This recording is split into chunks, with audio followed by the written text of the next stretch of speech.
Vous écoutez Kadash, la méditation quotidienne de la parole de Dieu pour un peuple mis à part.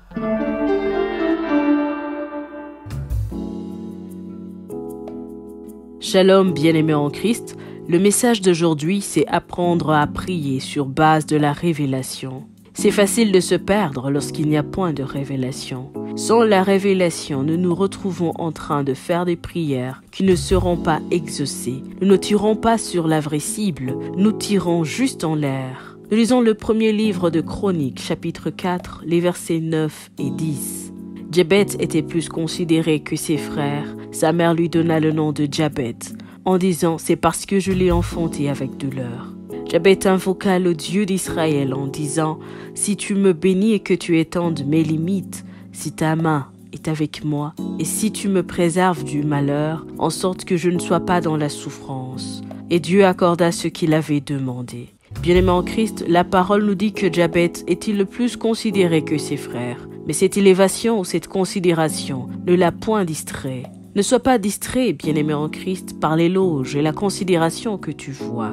Et des yeux ouverts pour voir clair et l'intelligence pour saisir le vrai sens de ce qui se passe autour de toi. Jabet avait eu la grâce de comprendre la malédiction qui s'étendait sur son nom. Et il décida de déjouer le plan de l'ennemi sur sa vie en adressant à Dieu une prière sincère basée sur la révélation. Sûrement sa mère lui avait dit « Tu portes ce nom parce que je t'ai enfanté avec douleur ». Ayant entendu cela, Jabet a sûrement bien compris qu'il allait porter cette douleur tout au long de sa vie. Comme vous le savez tous, dans plusieurs cas, le nom que l'on fait porter à un enfant définit souvent le cours de sa vie. C'est pourquoi je conseille souvent aux nouveaux parents de donner à leurs enfants des noms de bénédiction, des noms qui ne détruiront point leur vie. Voilà Jabet qui veut dire douleur, a prié précisément pour changer l'histoire cachée derrière son nom.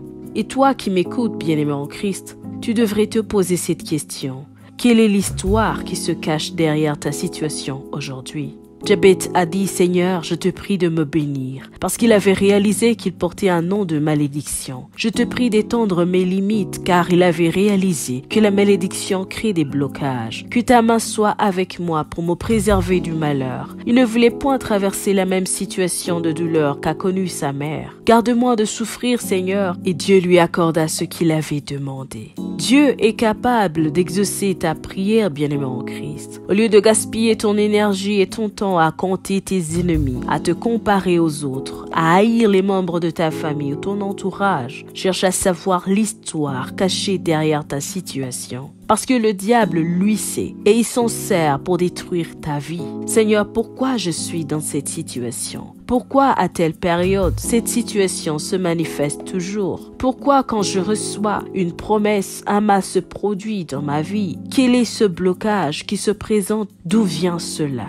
Qu'a-t-on dit sur ma vie? Il est temps, bien-aimé en Christ, que tu pries sur base de la révélation pour changer ton histoire. Et je te rassure, Dieu parle encore aujourd'hui. Ne cherche pas des solutions, plutôt réfléchis sur ta vie maintenant et prie. La révélation viendra sur ton chemin. Si Jabet a pu changer son histoire par la prière, tu changeras aussi la tienne par la prière. Désire la lumière de Dieu sur ta situation actuelle et tu témoigneras la grandeur de l'Éternel. Sois richement béni. Shalom. Vous écoutiez Kadash, présenté par Marie-Claire. À bientôt.